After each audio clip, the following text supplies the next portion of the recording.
Here we go. This is the build breakdown. My 03 yz250. Took it all the way down to the bare frame, powder coated it in the swing arm. Steel braided brake line in the front and rear.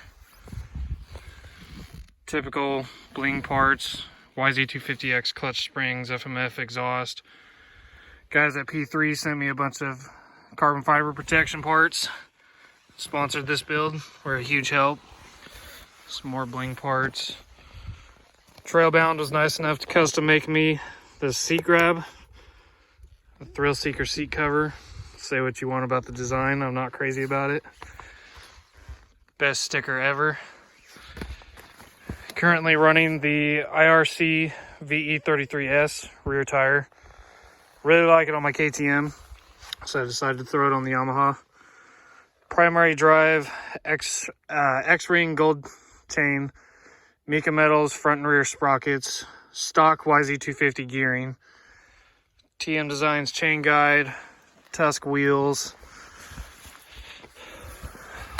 Got the Panthera motors electric start. Best mod you can do to the YZ. Now you see on the grip tape here, it's bubbling. Talked to P3 and that was a defective part, so they sent me a new one. I just haven't had the time or care to put the new one on yet. Still got the key and carburetor, not no Electron garbage.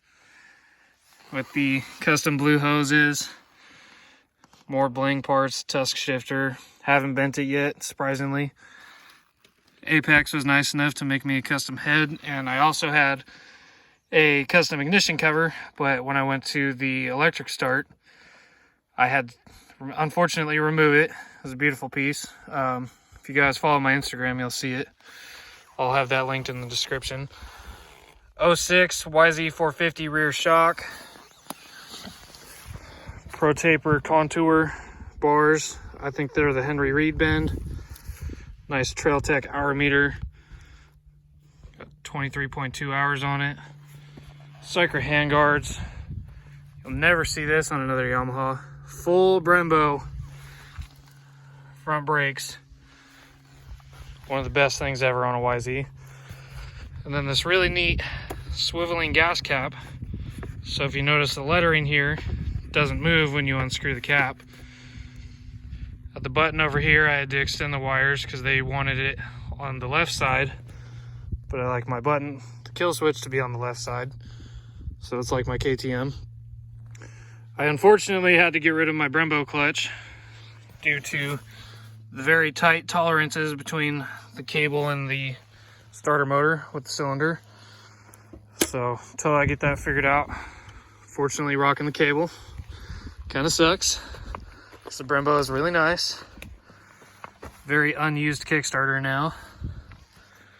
And my buddy Josh at 3DP Moto makes these custom brake line hangers. If you get one for a steel frame, you have to ask him for two of the smaller guides, because the aluminum frame YZs, one of them is a lot longer. And then the graphics are all done by Rival Ink, and they custom make me my Cycra stickers and the whole rest of the graphics. These were off of my KTM for my original handguard stickers, but I didn't like the yellow on the Cycra Stadium plate, so I put those on. Another Trailbound front grab strap. Use that thing a lot. Oversized Tusk rotor.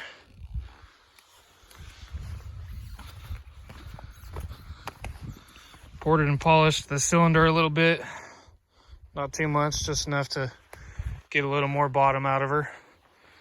And the forks are a little bit of Frankenstein. They're 2017 tubes, and the internals, the lowers, are out of that same 06 YZ450 I got the shock from.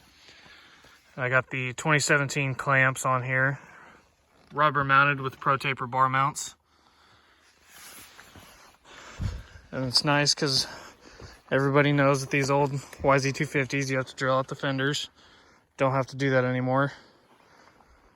Unfortunately, running the GPI radiators right now, they fit like crap. You can see right there, it hits the bolt. Yes, I know if I was running Phillips, head screws, that wouldn't be a problem, but you can see right in there, the radiator mount bolt is touching the radiator as well. So there's more fitment issues. V-Force 3 reeds, really well set up jetting. It's my favorite setup so far. All the bearings are brand new. My linkage bearings are unfortunately shot because all balls, they are not very good bearings. So I got an OEM set that I need to install. I had tubeless in the rear tire, had an issue with it, had to be replaced. Didn't have the money for it. So right now it's a heavy duty tube with, as you can see, 2 rim locks. Safe enough for 8 PSI. And then a lot of people, I know you can still see it's leaking a little bit, but it helps a lot. I run the KTM exhaust tube, or exhaust gasket, whatever you want to call it. And then on the Yamahas, you got to trim the little notch on the silencer, just grind that off. Fits a lot smoother. And that, I believe, is about it for probably the best steel frame off-road build you'll find. And of course, if you follow my Instagram, you've seen my issues with the clutch actuator in there. But so far with the cable setup I've been running today, been riding since about 9:30. It's about noon now. No issues yet. Fingers crossed I don't have any more issues.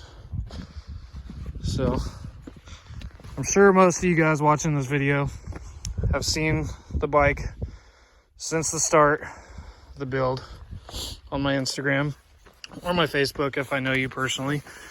And here's another trick thing. This is a Cycra skid plate, which if you have a steel frame, you'll know is not an option on these bikes. However, if you trim, I don't know if you can see it, if you trim this back mount in here down on both sides about 2 to 3 millimeters or 1/8 of an inch, whatever you feel comfortable with, fits perfectly. Actually better than some of the other skid plates I've ran in the past on steel frames. Not gonna say any names because they were man enough to fucking fix the issue. But all I really need to do now is get the quirks worked out, get my suspension set up, and then bike's all done, guys. Thanks for watching.